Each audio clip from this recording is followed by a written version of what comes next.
in hvala za tole povabilo. Upam, da vas svojo predstavitvijo ne bom preveč dolgočasila, saj nisem več navajena javnega nastopanja. V zadnjih 10 letih sem bila popolnoma neprisotna, tako v življenju kot v dogajanjih v okrilju stroke. Prispevek, ki vam ga bom bralno predstavila, je bil napisan pred 11 leti. Ko sem pred 2 desetletjima in več snovala prve obrise dela, ki je tedaj vznikalo iz mojega ukvarjanja z muzejsko zbirko Jarno, so izpod njih v njegovo ospredje počasi, a vztrajno vstopali vodi. Tako so srčika raziskave postajala prav razmerja med ljudmi in temi njihovimi delovnimi tovariši. Med začetnimi premišljanji o volih sta se mi že takrat utrnila tudi naslov spočetega dela, Podjarmljena moškost, in njegov podnaslov Človek in vol, kulturni vidiki delovnih volov v ruralni civilizaciji, primer Slovenije. Ta podnaslov pojasnjuje, zarisuje oziroma zamejuje njegov znanstveni okvir. Podjarmljena moškost, ko ste rekli, marsikomu bi se tak naslov morda lahko zazdel vprašljiv, celo provokativen, a v resnici v svoji srži nosi tragiko. Tragiko volovske biti in bivanja, ki nisem želela prezreti v svojih mislih o teh živalih.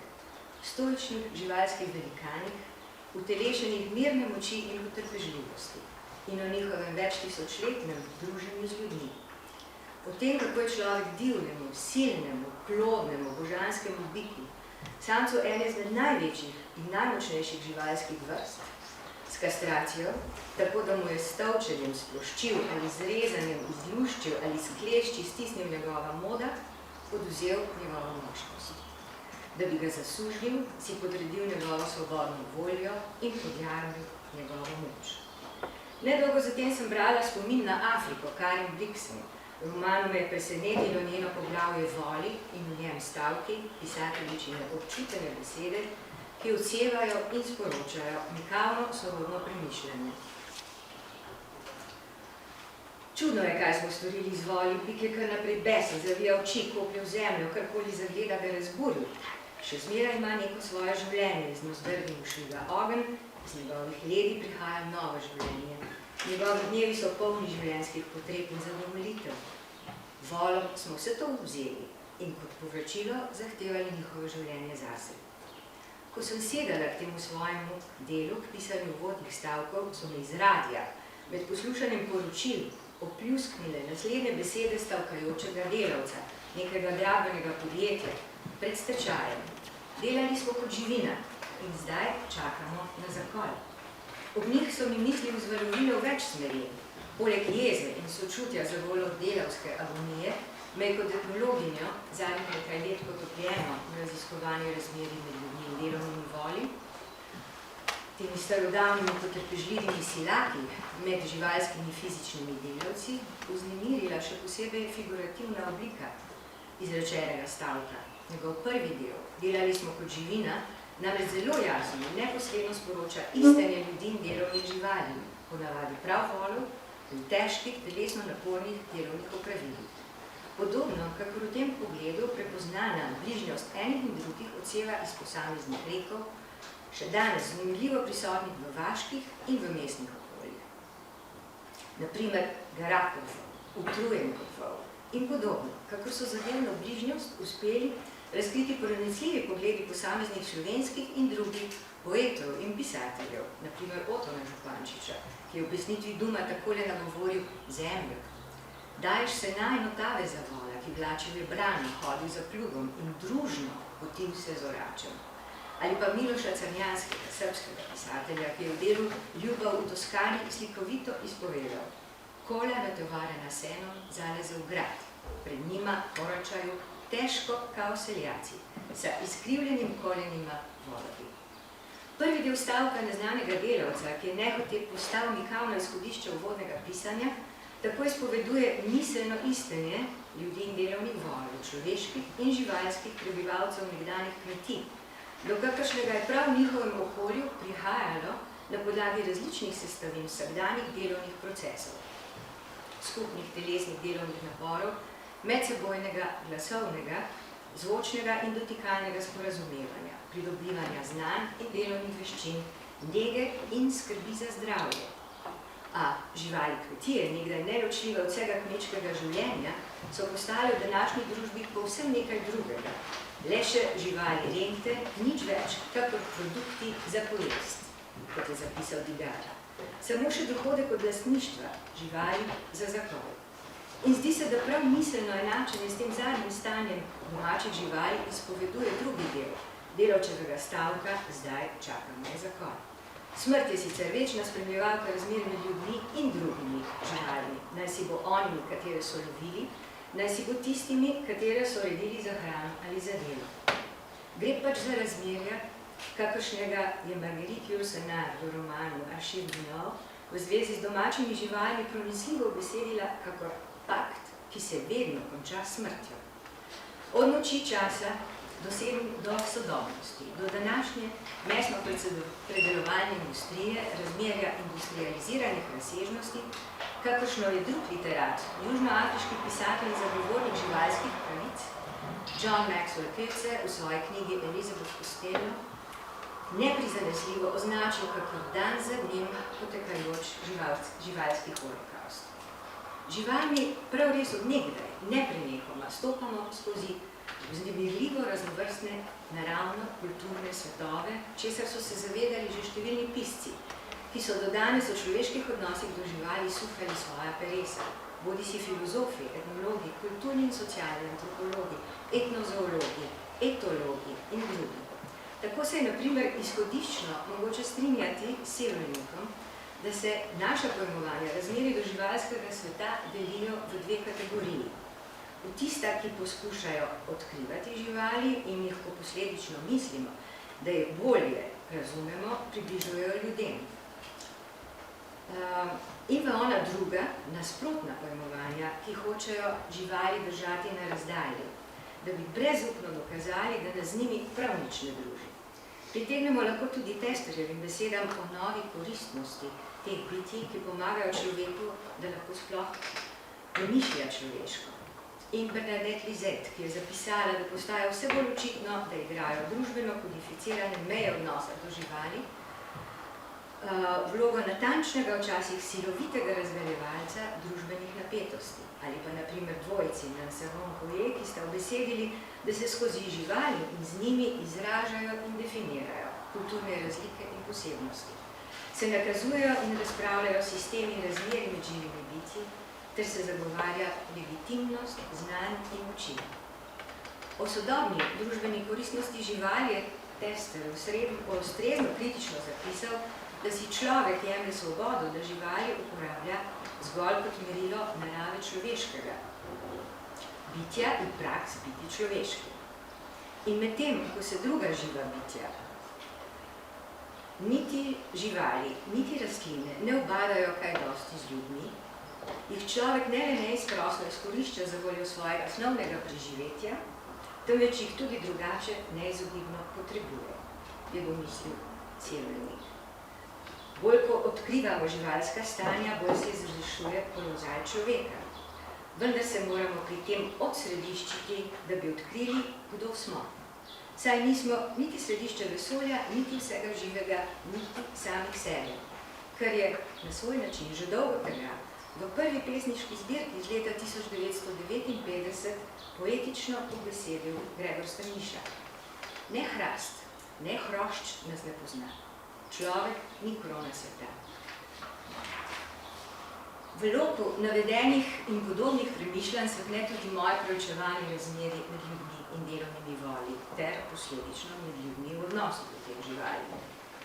Ko sem stopala v omenjeno raziskavo, so bili volje kot živali kmetije tisti, okoli katerih so se sukala moja vprašanja med terenskim delom. Kot takšne domače živali, ki tvorijo del človeške družbe, kot je rekel Levi-Strauss. Oziroma taki, ki so bili svojim ljudem kakor familija. Kot sem slišala o njih praviti več svojih sogovornic in sogovornikov. Da bi preučila mesto delovnih voljev v strukturah vsakdanjega in prazničnega življenja na kmetih in kompleksnost odnosov do teh domačih živali v več slovenskih pokrajinah, v naravno, kulturno in v določeni meri tudi družbeno-zgodovinsko različnih okoljih, sem med letoma 2001 in 2007 obiskovala posamezne načrtno izbrane, ter tu in tam tudi naključno,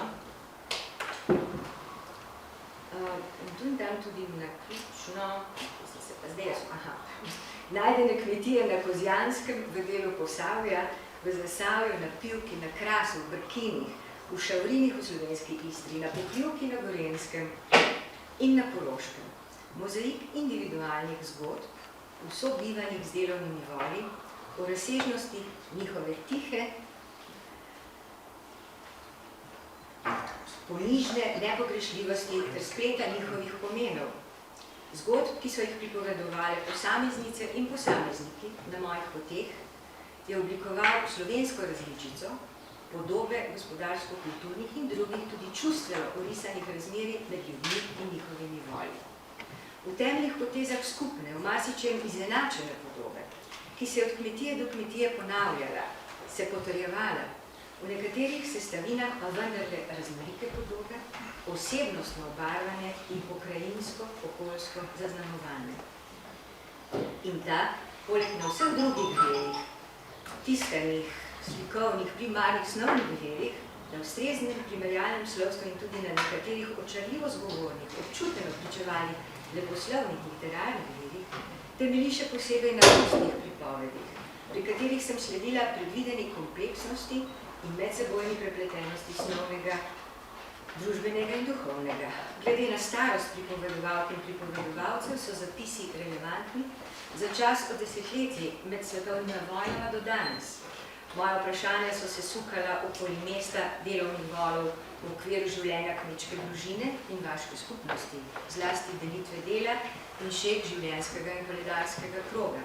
Vpetosti v verigo letnega cikla kmetijskih opravil, okoli delovnega družabništva pri nekaterih temeljnih kmečkih opravilih, orani, branami, vleki, vožnji, mlači, okoli kastracije, podkovanja, njege, hrane in pijače, bolezni in zdravljenja, okoli volarjev, osebnega imenovanja volov, učenja, upreganja in vseh vrst sporazumevanja z delovnimi voli, okoli izbire novih in prodaje odsluženih volov.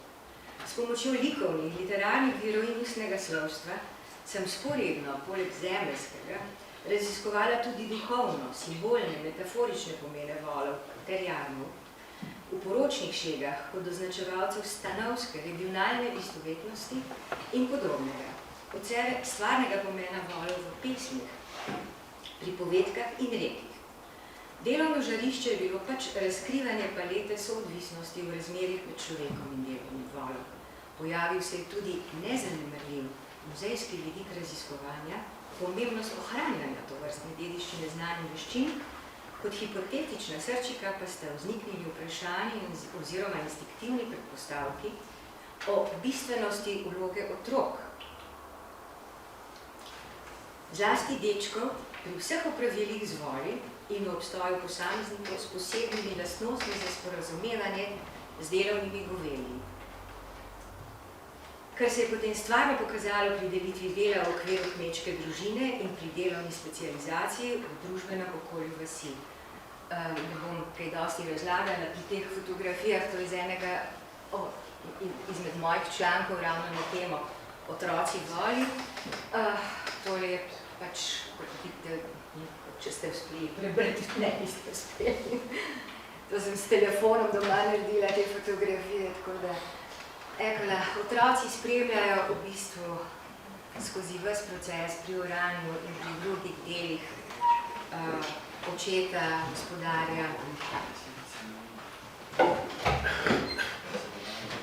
Tole je pa eden izmed takih ljudi, ki so izjemno komunicirali s svojimi delovnimi voli.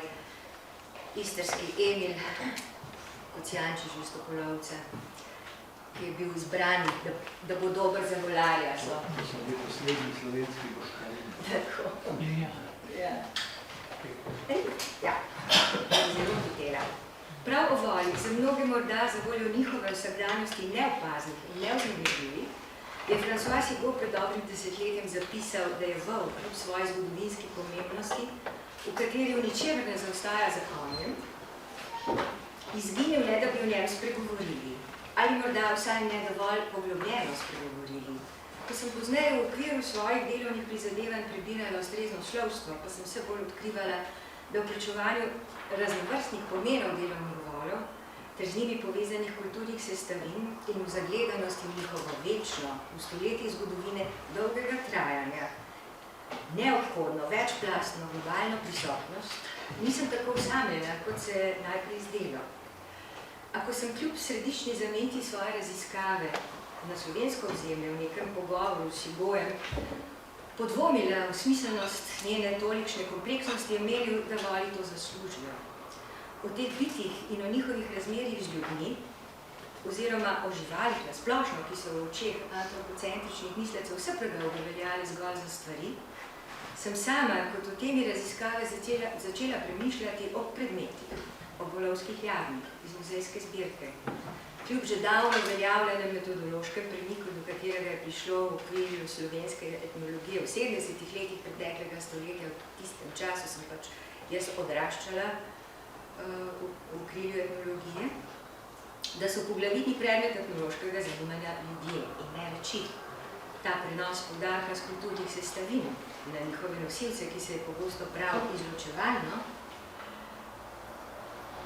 etnologom muzealcem pač ni mogel pomeniti odstranitve predmetov, le drugačen vidik pri njihovem dokumentiranju in analiziranju oziroma pri branju njihovih sporočil. Tudi o ljudeh in živalih in prav jarmi so v tem pogledu vznemirljivo zgovorni predmeti. So tisti pripomočki, s katerimi zgolj udomačeno govedo postane delovno govedo, in kot tako človekov pomočnič in delovni tovariš pri številnih kmetijskih in drugih opravilih. Volk pa postane kompleksno orodje, živi motor, katerega moč poganja rala in pluge, mline, mletilne naprave in vozove, a teh biti niti metaforično, vse preveč v sozvočju z Descartovim mehanicizmom ne moremo označiti kot kompleksna orodja oziroma kot stroje. Saj voli nikakor niso bili samo moč orodij, samo žive naprave, ki so z menjavo ustreznih nastavkov opravljale več funkcij, podobno kako njihov nadomestek traktor. O njih so mi pripovedovali, kako se na primer ustavijo pred skalo v zemlji, da bi tako preprečili poškodovanje pluga, in kako pripeljejo sami voz na kmetijo, ker natanko vedo, kje so doma. Orodja se pač ne odzovejo nazaj, oziroma dobesedno ne sodelujejo s svojimi uporabniki, temveč celo izvajajo uporabnikovo delovanje na okolje. Voli so svojim ljudem nedvomno pomenili mnogo več, jih morda lahko metaforično označimo kot duše orodij. Razkrivanje razmerij med človekom in njegovo delovno živino v okrilju kontinuitete vsakdanjih delovnih praks, ob katerih se je porajala filozofija stvarnosti vsakdanjega življenja, kot jo imenujem, v marsičem pomeni eno samo, nikavno zanikanje akademskega, filozofskega dualizma v pogledu sobivanja človeka in živali. Delitve na animalno in humano z večno nadvlado slednjega. V vsakdanji bližnosti so bili namreč voli v besedi in pomenu nemalokrat, nedvoumno istemi z ljudmi. O čemer, na primer, pričajo naslednji stavki iz mojih terenskih zapisov. Kakšen vol je bil tudi bolj živ. Tako človek. Jaz sem stopil glihko vol, glihko fant. Se je bilo treba pogovarjati z volom, kot z otrokom. In tako so me v procesu mojega raziskovanja drugače pogosto razčlenjevanje tehnične lastnosti delovnih volov, naprimer njihova vlečna moč in z njo povezana produktivnost, čeprav tudi tega vidika nisem povsem zanemarjala, najmanj vznemirjale. V spredju so stopile tiste sestavine razmerij med ljudmi in voli, za voljo katerih gre za razmerja, ki so vezi. V družbenem življenju živalsko-človeške moralne skupnosti, ki je bolj zveza kakor dihotomija, kot je v besedi Escobar. Vezi temelječe na medsebojnem zaupanju, spoštovanju, navezanosti, čustvenem okrilju in pomoči pri preživetju. Vezi, pri katerih se mi je tu in tam zazdelo, kakor da bi izvirale iz nekega arhetipskega odnosa do goved, bikov, volov in krav. Nekoč davno božanskih in potem še stoletja pravličnih živalskih pomočnikov. In naj so še tako raznovrstne vezi živali s človekom in človeka živaljo so neločljive, kakor dva obraza istega novca, je v njih domislil da. In tudi poudaril, da si zaslužijo biti raziskane v vsej svoji razvejani pojavnosti. Vsakršno tovrstno raziskovanje pa skoraj da zahteva vključevanje določenih spoznanj drugih disciplin. V primeru delovnih volov, v zvezi z glasovnim, zvočnim in dotikalnim sporazumevanjem, na primer zadevne ugotovitve jezikoslovcev, muzikologov in etologov. Pri tem se zdi, da je interdisciplinarnost lahko še posebej blizu prav etnologom, ki smo delali v muzejih. Pri preučevanju človeka, njegovih kultur in načinov življenja smo namreč navajeni, glede na naravo svojega dela, uporabljati več delovnih metod. Dokaj neobremenjeni smo lahko tudi, če hočemo, glede rabe različnih metodoloških pristopov sorodnih humanističnih znanosti. Saj je, kakor je pred dobrim desetletjem zapisal Gorazd Makarovič, vsem njihovim tradicijam in raziskavam skupno sistematično, racionalno, z dejstvi preverljivo spoznavanje čudovite pestrosti, človeškosti v prostoru in času, primerjalno vedenje v kulturni mnogoterosti, človeka v naravnih in družbenih okoljih. Kot teoretični temelj raziskave v razmerih med ljudmi in delovnimi voli se mi je tako sprva zazdelo zadostno tisto domače etnološko-metodološko okrilje, v katerem je bil že pred desetletji v središče zanimanja postavljen človek. Kako se kaže v nosilec kulture, vpeljan s konceptom načina življenja, kot razmerje človekom, naravnim in kulturnim okoljem. Z nadaljnim študijskim delom pa so se mi odpirala širša in vsebinsko bližja znanstvena okrilja etnološke antropologije, tudi domače kulturne ekologije ter večdisciplinarne kulturne animalistike. Metodološko oporo, najbližjo lastnim premišljanjem, sem našla v Digarovih pogledih v okviru antropologije domačih živali in v Ingoldovih konceptih ter opredelitvah ekologije življenja, the ecology of life, kot dinamične, nedeljive celosti živih biti in njihovih okolij, a sentient ecology. In še posebej predobjektivne, predetične, občutene ekologije, kot je ta sentient ecology, priznavanja človeških znanj, temelječih na čutenjih, obstoječih v veščinah, občutljivostih in usmerjenostih, ki so se razvile skozi dolgotrajno izkustvo življenja v posebnem okolju. Znanj, ki temeljijo na bližnji pozornosti, na gibe, zvoke in kretne živali. In zdi se, da je mogoče prav okrilje te Ingoldove občutene ekologije umestiti moja hipotetična premišljanja o obstoju posameznikov s posebnimi lastnostmi za sporazumevanje z delovnimi govedi. Posebnih ljudi, z vsemi čuti vpetimi v njihovo naravno okolje, kakršen je bil na primer kmetov Bančev iz Logatca, prijatelju stari stric, ki se je med hojo po gozdu tudi s svojimi drevesi pogovarjal.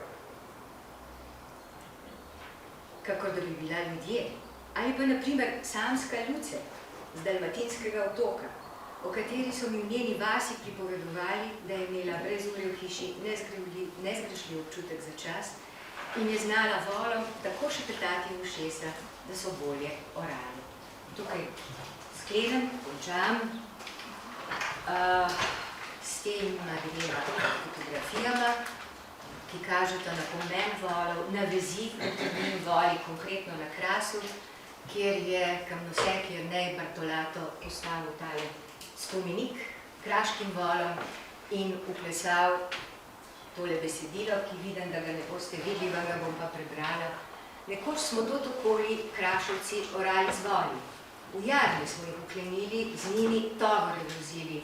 Brez volov ne bi preživeli, zato smo radi jih imeli.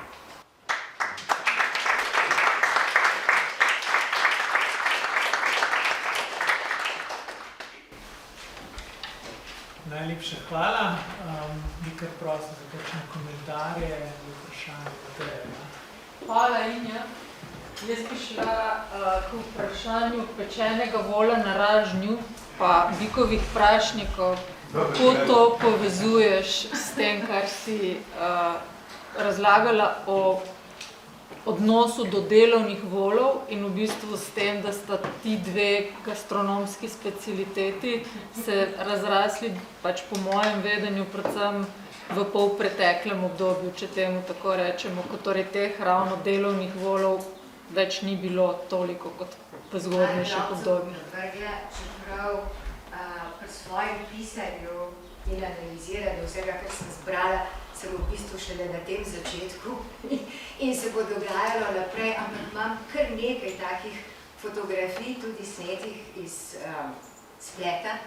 In najbolj lušna je tista, ko se na ražnju vrti vol, ražen pa obrača traktor, torej sta te dve biti, da tako rečem, istočasno uporabljeni na način. Voli so bili v bistvu in sploh mnoge živali, žrtvene živali. In takrat, ko se jih je v skupnosti v tistih časih zaklalo, je potem cela skupnost uživala to meso. Dočim na našem podeželju, pa ne samo pri nas, še nekje sem to zasledila, nikoli svinjo so ubijali doma, koline so bile doma, vse te šege okrog tega so bile v okviru družine in kmetije in sosedstva in sorodstva. Vola niso nikoli bili doma. Nikoli. Vole so, recimo, imam neke srednjeveške upodobitve, kako so jih ubijali, z udarcem z macolo sredi čela, v mestih, ko so te vole, odslužene vole, prodane vole na koncu za meso prodajali, da so nekaj tudi pridobili nekaj denarja za kmetijo, s tem, ko so prodali vole, so vedno dobili tisto, da so lahko davke plačali, pa otroke odvete, tako naprej, ko so nekaj podobali, ampak te vole so ubijali mesari v mestu. Ljudje svojih volov na kmetiji definitivno ne. Je pa še nekaj, ne, tudi kljub vsemu so se tudi ti odnosi, ta globina odnosov do domačih volov so bili različni v različnih slovenskih pokrajinah, recimo Boškarjevi, istrski voli. Ti so bili v eni družini z enim gospodarjem po 15, 16, slišala sem celo do 23 let. Ta ves je potem fantastična. Ne? Recimo na mojem, tukaj, kjer zdaj živim, v teh vaseh na Pivki, tukaj so v bistvu gospodarili na ta način maksimalno 2 leti. Šli so v kompaniji sosedje na te sejme v Novo mesto, v Črnomelj, so tam kupili mlajšega vola, ki je vendarle mogoče že nekaj znal, ampak še ne zadosti, so ga pripeljali, dali na vlak, pripeljali domov, z njim začeli delati spomladi, ne, in so orali spomladi, orali v jeseni in potem so ga prodali naprej. Tako da te vezi se niso mogli tako intenzivno ustvariti, kot pa recimo na področjih, kjer so toliko let delali z eno živaljo. Recimo tudi na Koroškem so tudi 9, 8, 10 let odvisno od živali, ki so jih imeli, ne. So dolgo bile pri hiši, dolgo so z njimi delali. Te fešte z zapečenimi voli, to je pa pojem, ne? To, kaj sem na zadnje brala. Zdaj so tudi boškarjini specialiteta postavljala gostilna. Tako to je. To je pride. No, mislim, meni je bilo zanimivo predvsem to, kar si na začetku izpostavljala v zvezi s situacijo, ne, in da imamo potem ravno bikove prašnike kot tisto gastronomsko specialiteto, recimo, ne, eksotično in ne. Ja, to sigurno. Ampak tiste, ki so pač vole uporabljali, to se je doma na kmetijah dogajalo, ne. Nisem zasledila, da bi kdo rekel, da so te prašnike potem jedli. Ja, je to gostilna, ne, ta drugi nivo. To je bila taka, v bistvu, hud poseg, ne. Ponekod so nekaj tednov stare junčke že kastrirali in potem jih bilo treba strašno negovati, da niso zboleli. Drugod že spet šele pri 3 letih ali pa pri 2 letih so čakali. Ne? Tako da je veliko različnih, so nijanse v teh zgodbah, ampak vendar lepo. Vse se povežejo v eno zanimivo celoto. Hvala. Jaz veliko govorim danes, rad bi samo vedel, da me bo všeč in bi komentiral bi rekel, da so, glede na to, da živali ne govorijo, pa imajo vse mogoče advokate, ki govorijo v njihovem interesu, zelo različnih vrst advokati, nekateri bi osvobodili radi, izpustili v naravo, nekateri bi tudi domače živali vrnili v naravo, meneč, da bi tam krasno živele in tako naprej. To, kar ste načine, ko ste nam predstavili vole, bi jaz rekel, da so v vas voli dobili svojo advokatinjo, ki pa ni animalistična, v tem smislu, da bi govorila o nekih njihovih pravicah, temveč ste jih, kot se s podobi etnologom in antropologom, ste jih postavili v kontekst življenja, sobivanja z ljudmi, kot v domačenih živali. In to je tisto, kar je tako kot tudi, ko ste citirali Sigoja, ki je rekel, voli si zaslužijo. Skratka, to je tisto, kar mislim, da lahko deluje zelo prepričljivo in tisto, kar mogoče, kar je česa žal, niti tale multispišis etnografija ne razume čisto dobro, kajti s tem, ko so danes voli, ne samo voli naše živali, nasploh izrinjeni malo ven, so v bistvu izpostavljeni še eni dodatni krivici. Se pravi, ves čas se je godila krivica v tem smislu, da so kastrirani, da so garali in tako naprej. Potem so prenehali biti delovne živali, ko jih niso več rabili, so pozabili, nekatere pasme so enostavno izginile, so izumrle in tako naprej.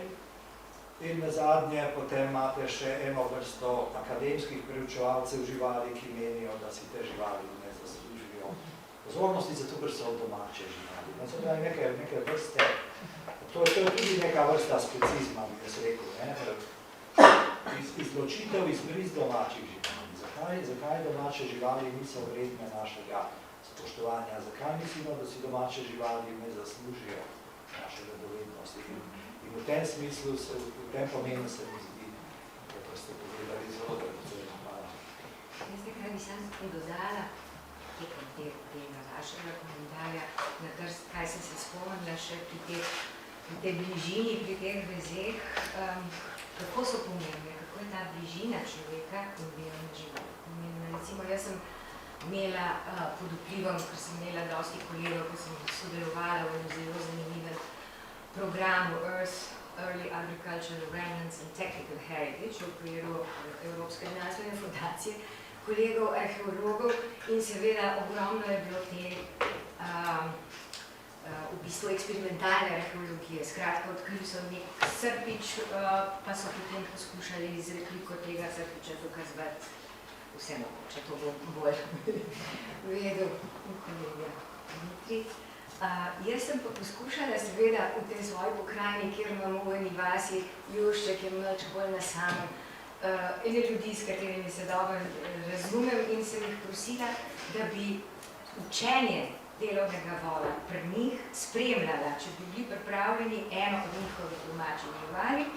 Skratka, učiti, ker so še ta generacija, da so to znali, in jaz bi to posnela in seveda zapisala in tako, kot je treba.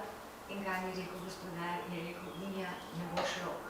Je rekel, mi ne živimo več tako, nismo več tako povezani z našimi živali. To ni, da bi bili vsak dan s tisto živaljo v štali, jo božali, jo negovali.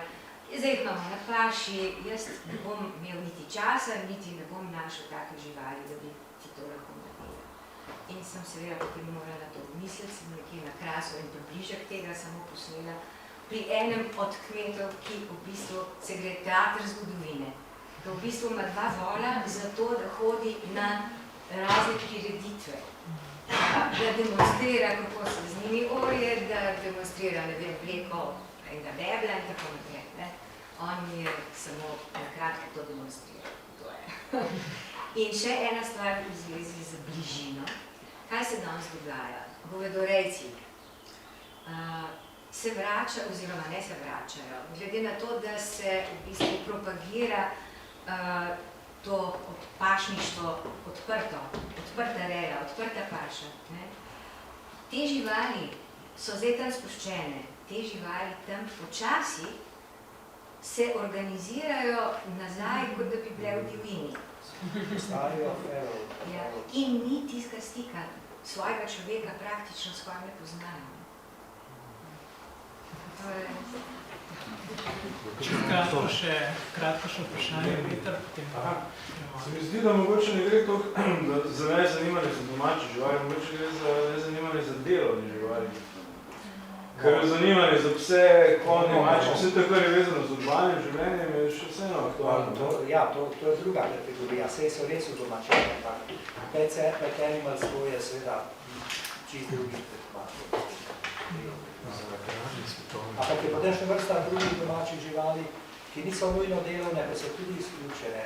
Jaz bi bolj rekel, da so psi pa mačke bolj izjemni, da bolj izjemna. Dobro, najlepša hvala.